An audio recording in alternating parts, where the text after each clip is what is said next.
Desde los inicios de la historia de la Iglesia, los creyentes en Jerusalén han intentado reunirse en varias ocasiones durante la semana, pero de forma especial en el domingo, para realizar un culto al Señor recordando su muerte y sobre todo su resurrección. Nosotros hoy continuamos congregándonos ese día para realizar el culto dominical al Señor por cuanto creemos que fue el día en el que el Señor resucitó.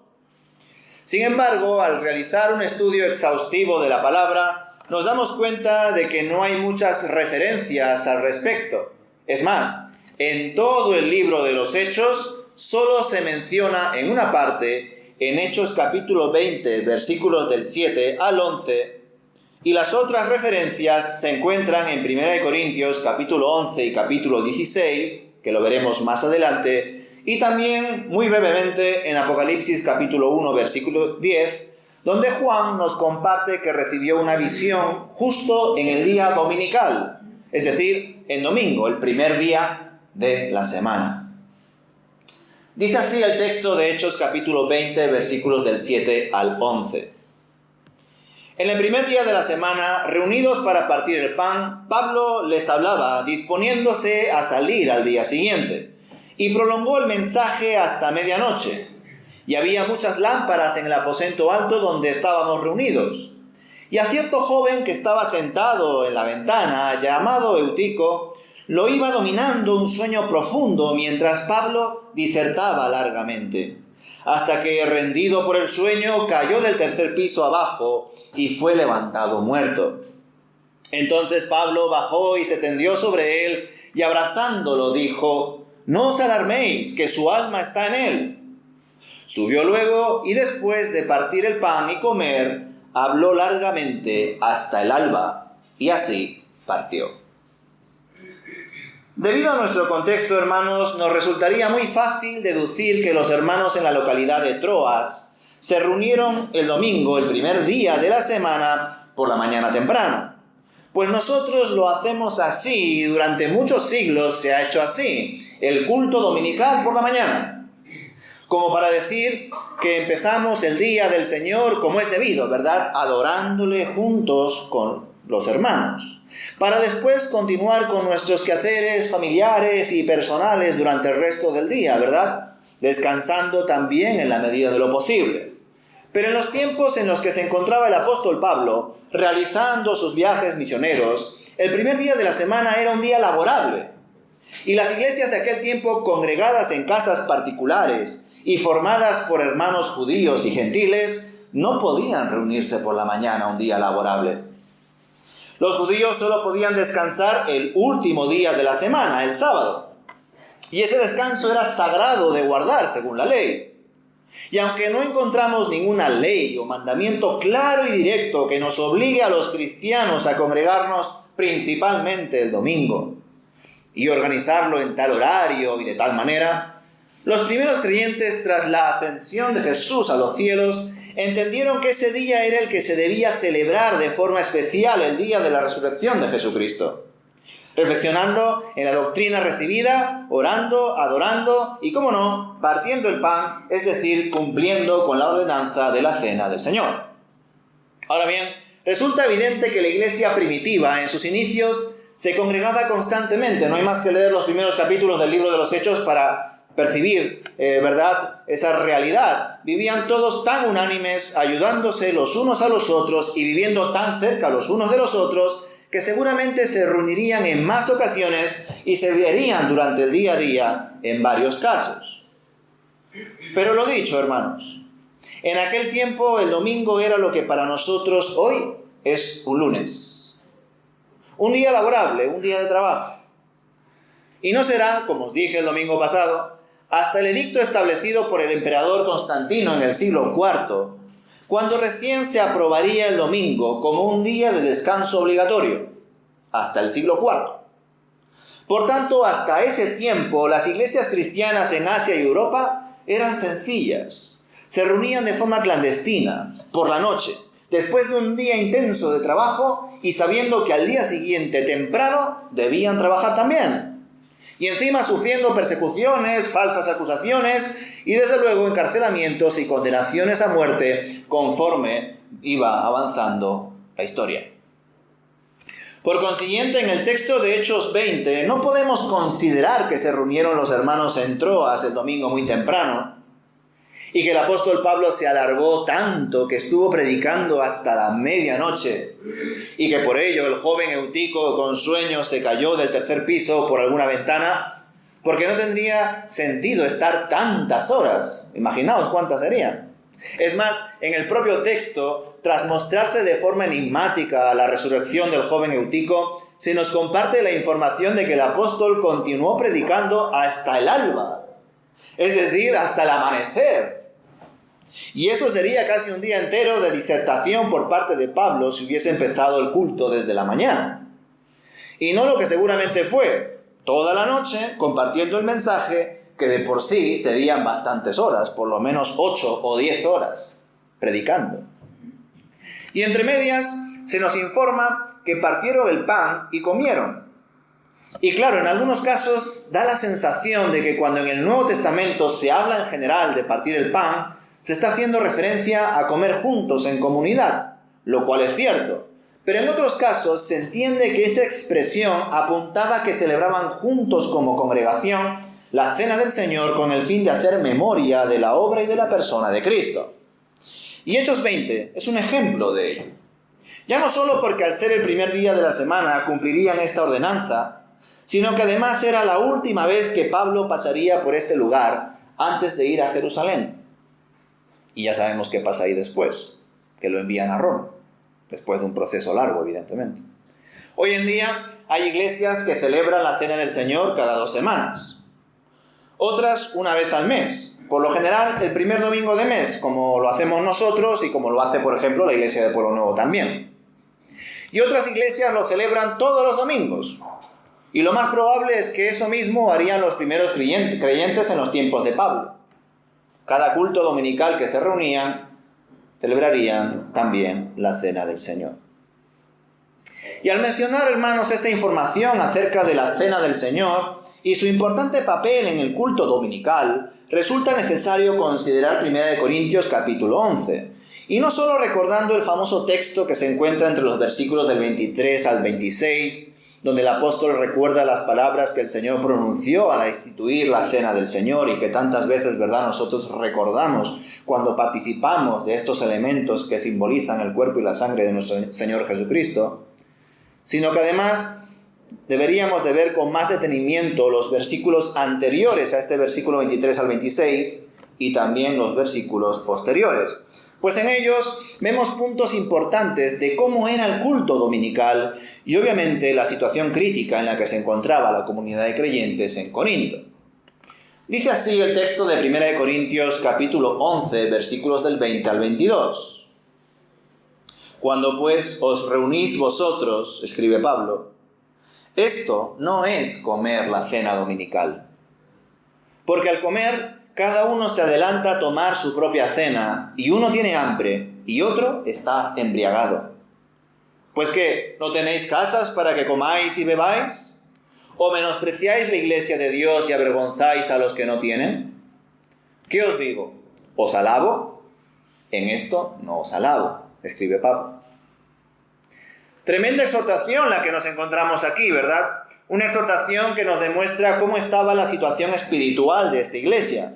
Además, todo apunta a que no solo los primeros creyentes se reunían en su culto dominical por la noche, sino que lo hacían para cenar juntos, siempre que fuese posible. Y después de esa cena dominical, o durante ese ambiente de comunidad, celebraban la cena del Señor y su culto al Señor, orando, cantando himnos y reflexionando en las doctrinas recibidas por parte del Señor, dadas principalmente a sus apóstoles. Ahora bien, lo que sucedía en Corinto era que entre los hermanos existían divisiones entre judíos y gentiles, entre ricos y pobres, y entre personas que apoyaban más el liderazgo de un siervo que el del otro, o directamente no querían reconocer ningún tipo de liderazgo en la iglesia local. Recordad cómo empieza esta primera carta a los Corintios con la denuncia de Pablo, porque algunos decían ser de Pablo, otros decían ser de Apolos, otros decían ser de Cefas y otros decían ser de Cristo. Por todo ello, aunque los creyentes intentaban guardar las formas y congregarse en la cena dominical para realizar el culto dominical, en la práctica se veía cómo entre ellos no había comunión y no eran conscientes de lo que estaban celebrando cuando participaban de la cena del Señor, deshonrando con ello la mesa del Señor y el cumplimiento de la ordenanza y en general el culto a Dios y el testimonio de la Iglesia.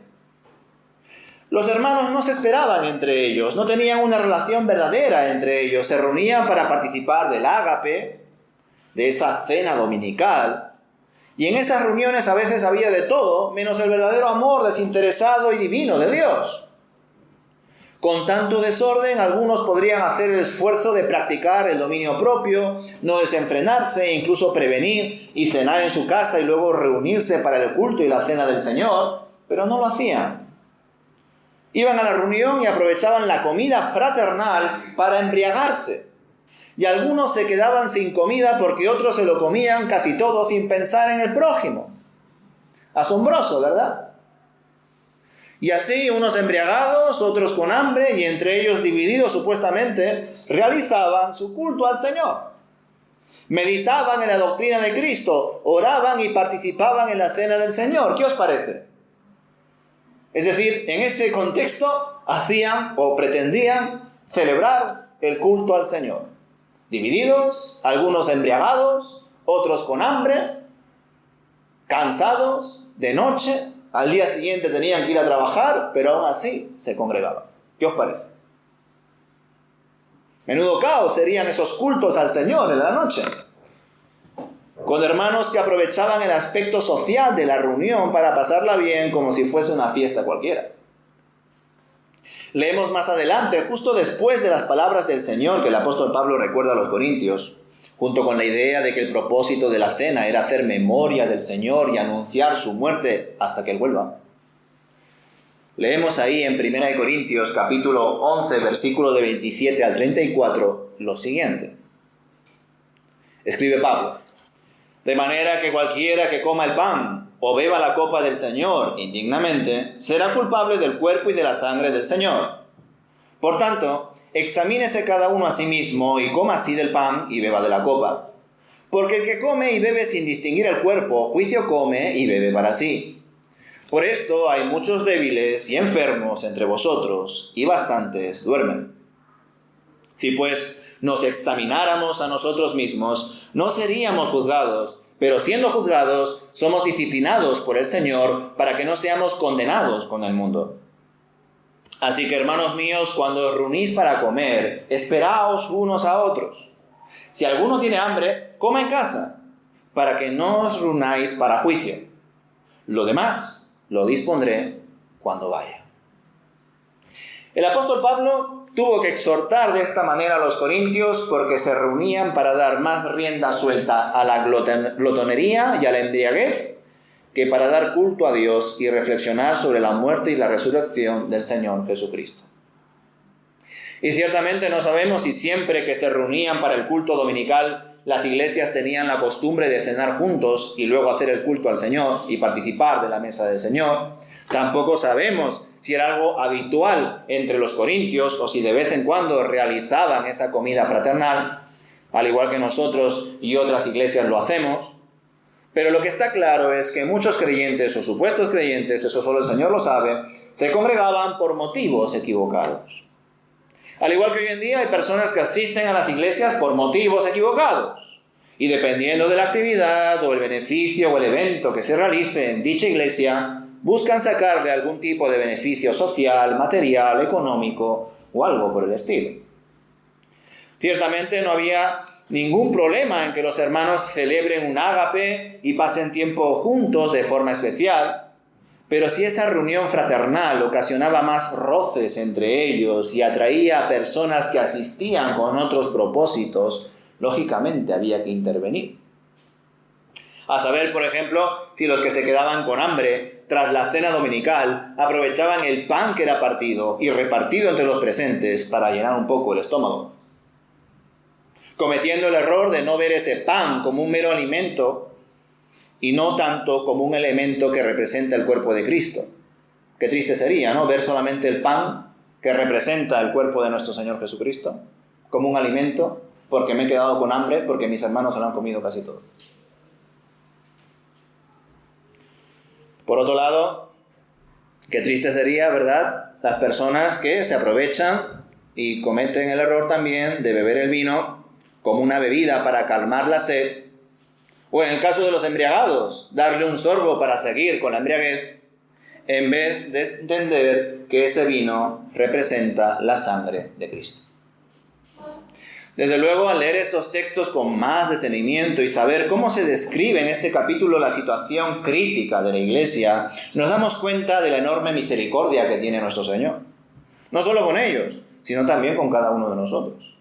Porque es fácil juzgar a la Iglesia de Corinto, pero claro, ¿cómo estamos nosotros? ¿Cómo está nuestro corazón? Pablo era consciente del caos de Corinto y por ello les advierte de que por todas estas faltas serán castigados y que por participar indignamente juicio comen y beben para sí. Y que el Señor por ello había procedido a castigarles, en algunos casos con la muerte, para que no acabasen siendo como el mundo, condenándose junto con el mundo, pues si son de Dios deben volver a Dios y dejar atrás todas esas malas prácticas. En esa misma línea les recomienda, con el deseo de que dejen atrás sus pecados, que los unos esperen a los otros para comer. Que si alguno tiene hambre, que coma en su casa para que no vaya a la reunión con el fin de comer y no pensar en el otro hermano, o no pensar en lo que representan esos elementos de la cena del Señor. Seguramente entre líneas se podría entender que ojalá entre ellos pues se ayudasen también. Pues si algunos hermanos pasaban hambre y otros disponían de muchos recursos, lo suyo sería que los unos ayudasen a los otros. Pero estaba claro que esta iglesia estaba muy dividida, cada uno miraba por su lado. Menudo testimonio de culto dominical tenemos aquí, ¿verdad? Y si lo juntamos con el otro testimonio de Hechos capítulo 20 que hemos visto anteriormente, tampoco es que tengamos con ambos un modelo de culto a imitar. Ya que en el otro caso el predicador invitado, por decirlo de alguna manera, el apóstol Pablo, se quedó predicando hasta el amanecer. Durante ese tiempo celebraron la cena del Señor, pero antes el joven Eutico se cayó desde un tercer piso, porque se quedó dormido por la larga disertación de Pablo y el apóstol fue a por él para resucitarlo. Y ni aún con ese incidente, no sé si alguna vez lo habéis pensado, ni aún con ese incidente dejó de presidir el culto hasta el día siguiente. En mi caso, gracias a Dios, nunca se me ha presentado en medio de un culto, en medio de un tiempo de predicación y de reflexión en la palabra, un accidente de tal calibre, con una persona que fallece, ¿no? No sé cómo lo gestionaríamos. ¿Seguiríamos el culto? ¿Pararíamos? ¿Iríamos al hospital con el hermano? ¿Quizás solamente que algún hermano vaya con él y nosotros seguimos? No lo sé. Pero el apóstol Pablo bajó, lo resucitó por la gracia de Dios y continuó con el culto. Y hasta el amanecer. Así que, como digo, estos dos únicos ejemplos que tenemos en la palabra no es que sean muy, vamos a decir, aptos para aplicarlo completamente, porque son atípicos. Son bastante particulares. Así que, como digo, no tenemos muchos ejemplos detallados de cómo se celebraban los cultos dominicales, lo cual me genera un fuerte contraste con nuestra realidad actual, hermanos. Somos muy cultocéntricos hoy en día. Es decir, la comunidad, las actividades, el impacto social de las iglesias se determina principalmente en su culto dominical, algo que no era nada, no tenía nada que ver con la iglesia en sus inicios. Los cristianos giramos en torno al culto dominical y sin embargo en la palabra no vemos esa centralización en un día de la semana, dejando casi a un lado las demás. En un sentido comunitario, al menos lo digo. Es más, dejando a un lado la breve mención que os compartí de Apocalipsis capítulo 1, solo nos quedaría el texto de 1 Corintios capítulo 16, versículos del 1 al 4, como otro pasaje a considerar a la hora de reflexionar en el culto dominical. Y en verdad, este pasaje se centra más en las ofrendas que debían ser recogidas para enviarlas a los hermanos de Jerusalén. Dice así el texto de 1 Corintios capítulo 16, versículos del 1 al 4. Escribe Pablo: Ahora bien, en cuanto a la ofrenda para los santos, haced vosotros también como ordené a las iglesias de Galacia. Cada primer día de la semana, cada uno de vosotros ponga aparte, ahorrando de lo que haya prosperado, para que cuando vaya no se hagan entonces colectas. Y cuando vaya, a los que aprobéis por medio de cartas, a estos enviaré para que lleven vuestra expresión de bondad a Jerusalén. Y si fuera propio que también yo vaya, irán conmigo. Este texto nos revela que los hermanos también entendían el culto dominical como un espacio para recoger las ofrendas, y no solamente las ofrendas para el sustento de los ministros y las personas necesitadas de la iglesia, y quizá también para cubrir los gastos de la comida fraternal y otros usos que se harían de la casa o de las casas particulares donde se reunían, sino que también recolectaban ofrendas para enviarlas a los hermanos pobres, como era en este caso los hermanos de la iglesia de Jerusalén. Por lo tanto, a la hora de considerar todos estos textos que os he mencionado hasta ahora, con el objetivo de averiguar cómo sería el culto dominical en los primeros años de la iglesia cristiana, podemos concluir varias cosas. Primeramente, que aunque se reunían en varias ocasiones durante la semana, porque los hermanos vivían en una misma región y se sentían socialmente excluidos por razones de su fe, el momento más especial para congregarse era el primer día de la semana. Pues de esa manera conmemoraban la resurrección de nuestro Señor Jesucristo, y lo más seguro es que celebrarían dicho culto dominical en la noche, después de haber cenado. A no ser que entendamos ese ágape o cena dominical como parte también del culto dominical. Pero quizá no todos los creyentes podían asistir a esa primera parte de la reunión, pero sí a las oraciones, cánticos e himnos, la reflexión en la doctrina de los apóstoles y, como no, a la participación de la cena del Señor. Por otro lado, podemos deducir que al ser el primer día de la semana un día laborable, los hermanos judíos y gentiles se reunirían después de haberse tratado entre ellos durante el día. Como mínimo varios de ellos se encontrarían de paso o por casualidad, por los trabajos que en aquel tiempo estaban en auge, ¿verdad? Todo lo relacionado con el comercio, la pesca, la ganadería, la agricultura, la artesanía, etc. Y ciertamente, no solamente verse el domingo, sino vivir juntos o cerca, y además por casualidad, sin necesidad de encontrarse por la calle, todo eso sería una bendición, ¿verdad? ¿Os imagináis que sin necesidad de llamarnos, escribirnos o quedar intencionalmente entre la semana nos veamos todos? Sería una bendición, por un lado. Pero por otro, sabiendo nosotros cómo es el corazón del ser humano, seguramente el verse tanto produciría, ¿qué? Más roces. Porque al tratarnos más, como somos imperfectos, nos vamos conociendo. ¿Y qué sucede ahí? Problemas, roces, murmuraciones. Claro, cuando nos tratamos más allá del culto dominical, durante el día a día de la semana, y hasta incluso en la mañana del mismo día del culto, porque recordad, en aquel tiempo era un día laborable, ese mismo día seguramente habrían roces y problemas entre ellos. Y después tenían que ir al culto. Por eso era todavía más necesario ese culto, y era aún más necesaria recibir la exhortación y arreglar las cosas entre los hermanos para participar de la cena del Señor. No solamente arreglarnos delante de Dios, en nuestra comunión con Dios, sino también entre los hermanos. Lo normal sería que entre ellos habría algunas peleas o malos entendidos, y por ello debían arreglarlo entre ellos, entendiendo el perdón de Dios y la exhortación que en ese momento se daría también de la palabra. No sabemos si todas las iglesias organizaban una cena dominical antes de celebrar el culto dominical como tal, o era algo que se hacía de vez en cuando, como lo hacen las iglesias hoy en día, y nosotros también, que tendremos una comida fraternal el domingo que viene, recordarlo. Pero lo que está claro es que al reunirse los hermanos por la noche, después de un día arduo de trabajo, el culto dominical no sería especialmente largo, salvo la excepción que hemos visto del apóstol Pablo predicando hasta el amanecer. Y digo esto porque aunque seguramente realizarían su culto al Señor después de haber cenado, al día siguiente debían de ir a trabajar muy temprano. Pues el segundo día de la semana también era un día laborable para la mayoría de ellos. Recordad que los judíos solo descansaban el séptimo, el Shabbat, es decir, el sábado para nosotros.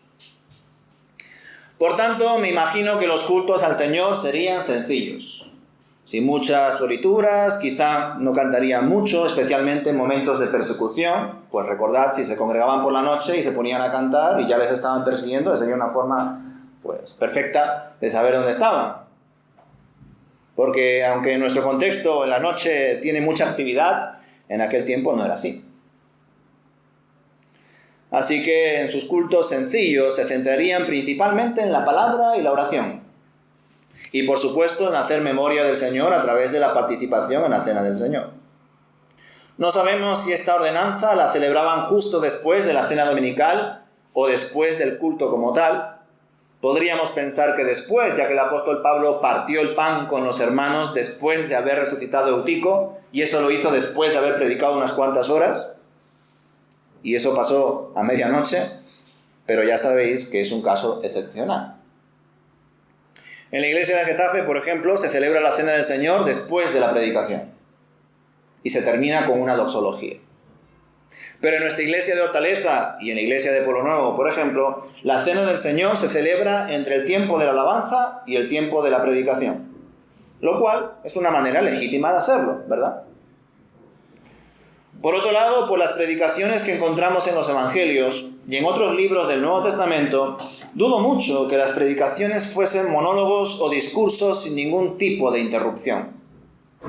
Y eso que considero que los cultos no serían muy largos. Y seguramente la reflexión de la doctrina de Jesús que habían recibido los apóstoles pues duraría unos minutos. Y no necesariamente más de media hora o una hora como tradicionalmente en algunas iglesias hoy se practica y hasta incluso se exige que así sea.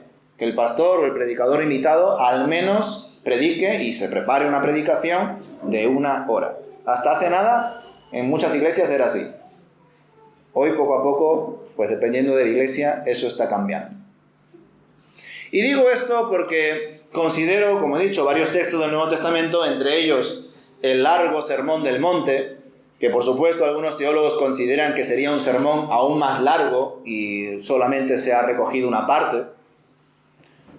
Aún así, hermanos, al leer el largo Sermón del Monte, yo entiendo que el Señor Jesús no tardaría mucho en impartirlo.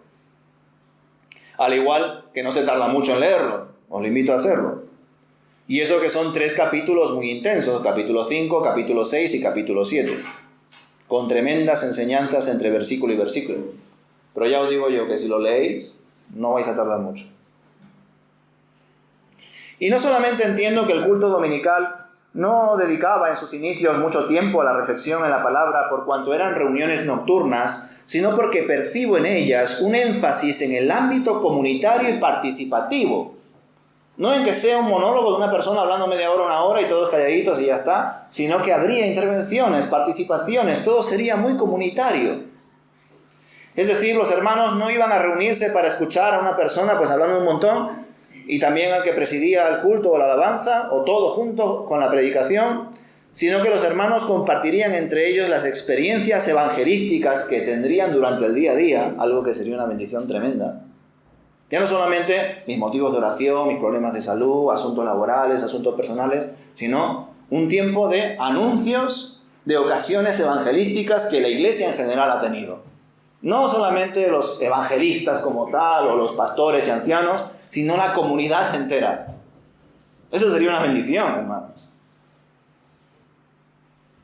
Orarían, por supuesto, por diferentes asuntos y, por supuesto, buscarían también la unanimidad entre ellos y harían memoria del Señor, aunque no en todas las iglesias, pues funcionaría así como tal, como hemos visto en el caso crítico de Corinto, donde había muchas divisiones. Ahora bien, hermanos, os comparto todas estas observaciones y conclusiones no para persuadiros de que nuestro culto dominical sea exacto o bastante similar al de la iglesia primitiva. Ya os he dicho que hay muchos teólogos y pensadores que idealizan y romantizan demasiado la iglesia primitiva. Yo entiendo que la iglesia primitiva tuvo su valor, su efecto, su impacto en el tiempo, en la historia, porque así el Señor lo quiso. Sin embargo, sí entiendo que a partir de ese testimonio bíblico que tenemos, nosotros debemos de extraer esos principios y esas reflexiones para aplicarlo a nosotros hoy. Ni siquiera penséis que de algún modo quisiera que nuestras congregaciones, ¿verdad?, nuestros momentos de comunidad como iglesia, culto dominical, pues sean por la noche. Y si alguno piensa que esa es mi intención principal, pues se estaría equivocando. Y además los propios textos bíblicos nos muestran que en ningún momento se ha instituido una forma concreta y cerrada de hacer culto al Señor. De hecho, ya lo he dicho, en el texto bíblico, en el texto neotestamentario, no hay ni un solo versículo donde se plantee un mandamiento o una ley que se nos obligue a congregarnos el primer día de la semana. Pero sin embargo, los apóstoles, los primeros discípulos, lo entendieron así. Y por eso nosotros hoy nos congregamos el primer día de la semana, el domingo.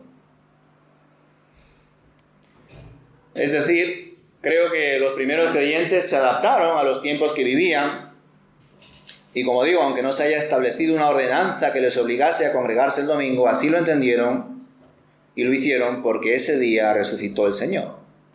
Y porque la resurrección es doctrina fundamental, doctrina clave de nuestra fe. Es lo más importante de ella, ya sabéis. Sin la resurrección vana sería nuestra fe.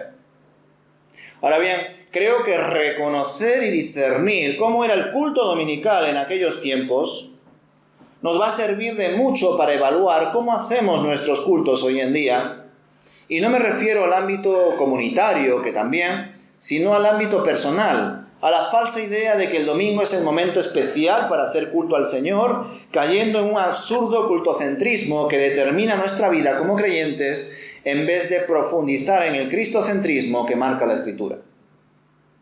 Pues es solo Cristo el camino, la verdad y la vida, y es solo Él el que merece toda gloria y toda honra, y se la merece siempre, como comunidad y a nivel personal, no solamente un domingo. Así que esa será la tercera y última parte de esta serie de reflexiones que os estoy compartiendo durante este mes. Y pensar en cómo está siendo nuestro culto al Señor en la actualidad. Así que os invito a que reflexionéis en ello, hermanos. Os pongo esos deberes para casa, para que durante la semana penséis y busquéis esas evidencias, esas pruebas, esos aspectos claves que se encuentran en la palabra de Dios acerca de cómo era el culto al Señor de la iglesia en sus inicios y cómo estamos haciendo el culto al Señor hoy en día como comunidad y a nivel individual. Que el Señor los bendiga, hermanos. Amén.